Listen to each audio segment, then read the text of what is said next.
En 2015, le déversement de graisses alimentaires et d'huile de cuisine dans les canalisations du centre de Londres ont provoqué la formation d'un iceberg de graisse de plus de 40 mètres de long, soit près de 10 tonnes, pouvant provoquer des dégâts considérables sur les installations. Bienvenue sur la chaîne de Magie Solutions, dédiée à l'eau et à l'assainissement. Tous les jours, les exploitants de stations d'épuration et de stations de relevage doivent enlever des déchets solides qui s'accumulent au niveau des équipements. On y retrouve tout type de déchets. Je vais vous parler de certains comme les couches culottes et même des serpillères. Je suis sûre que la plupart d'entre vous sont choqués d'apprendre que certains peuvent jeter des serpillères dans les canalisations. On imagine bien évidemment que cela va provoquer des dysfonctionnements au niveau des différentes installations. Donc pour ces déchets-là, je pense qu'il y a très peu de débat à avoir. Parlons plutôt de certains déchets qui sont communément jetés dans les toilettes et cela est considéré presque comme une norme dans notre société. Les protections hygiéniques. Les tampons et les serviettes hygiéniques font partie des déchets que l'on retrouve le plus souvent dans les stations d'épuration.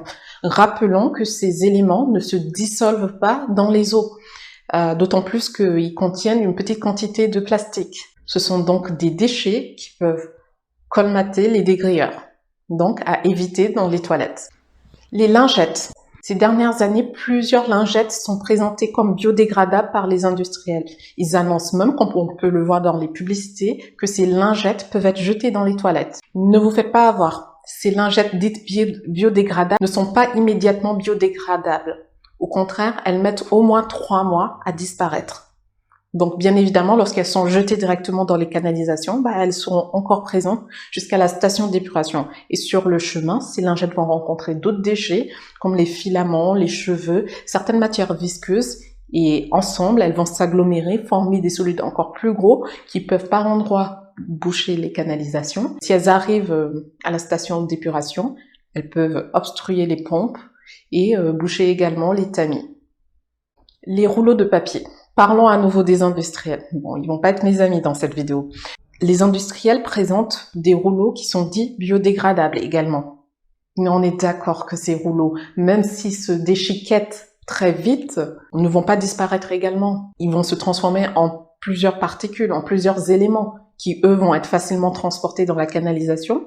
Mais le problème, c'est que ces particules de papier, si je peux les appeler comme ça, ne vont pas disparaître tout de suite. Il faut quand même un certain nombre de mois avant que ces particules ne se dégradent complètement. Donc au niveau de la station de traitement, on va les retrouver en petits morceaux. Donc ce qui peut déranger le fonctionnement classique de la station et même la souiller en fait, parce qu'on va se retrouver après avec plusieurs éléments de papier qui peuvent se coller contre les bassins, contre les équipements.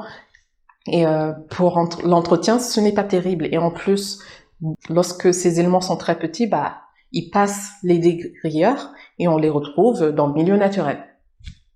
Les huiles et graisses alimentaires. Les graisses cuites comme le beurre ou le gras de la viande se solidifient à une certaine température. Donc, au contact des eaux usées dans les canalisations, elles peuvent se solidifier, s'agglomérer ensemble et en prenant sur leur passage d'autres solides et créer des éléments plus gros qui peuvent également obstruer les équipements de stations d'épuration ou de stations de relevage. La litière du chat. Oui, on va parler de la litière du chat parce que certaines sont dites biodégradables et donc encouragées par les industriels à être jetées dans les toilettes.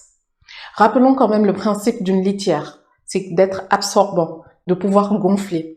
Donc cette litière, lorsqu'elle se retrouve dans l'eau, elle va augmenter de volume, on peut aller jusqu'à 15 fois le volume initial. Donc vous voyez bien que selon la taille de la canalisation, on peut complètement boucher cette canalisation-là.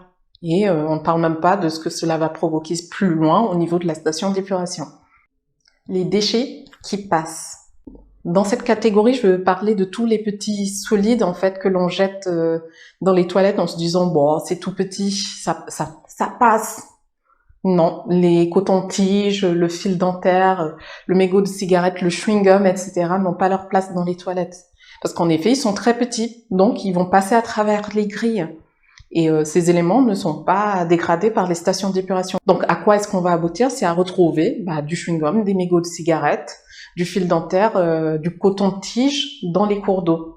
Et je pense qu'on a tous eu des images de tortues ou de poissons avec une petite tige de plastique dans leur corps. Et pour finir, je vais parler des médicaments. Le problème avec les médicaments, c'est que ce sont des micropolluants. Ces éléments-là ne sont pas traités complètement par les stations d'épuration. Il y a une partie qui va légèrement se dégrader parce qu'il y a des réactions biochimiques, mais la plus grosse partie des médicaments va se retrouver dans l'eau de rejet, donc dans le milieu naturel. Et on sait bien que ces composés organiques sont très toxiques pour le milieu naturel, pour les poissons et également pour la flore. Donc, pour résumer, les toilettes et les systèmes d'assainissement ne sont pas conçus pour accueillir autre chose que l'urine, les selles et le papier toilette. Bien que certains industriels vendent des produits comme des rouleaux de papier ou des lingettes qui peuvent être jetés dans ces toilettes-là, nous devons suivre les recommandations des traiteurs d'eau et éviter de jeter ces éléments dans les toilettes. Si vous souhaitez qu'on aborde d'autres sujets prochainement, n'hésitez pas à nous les laisser en commentaire. Pour ne manquer aucune nouvelle vidéo, pensez à vous abonner à la chaîne et à activer les notifications. À très bientôt dans de prochaines vidéos.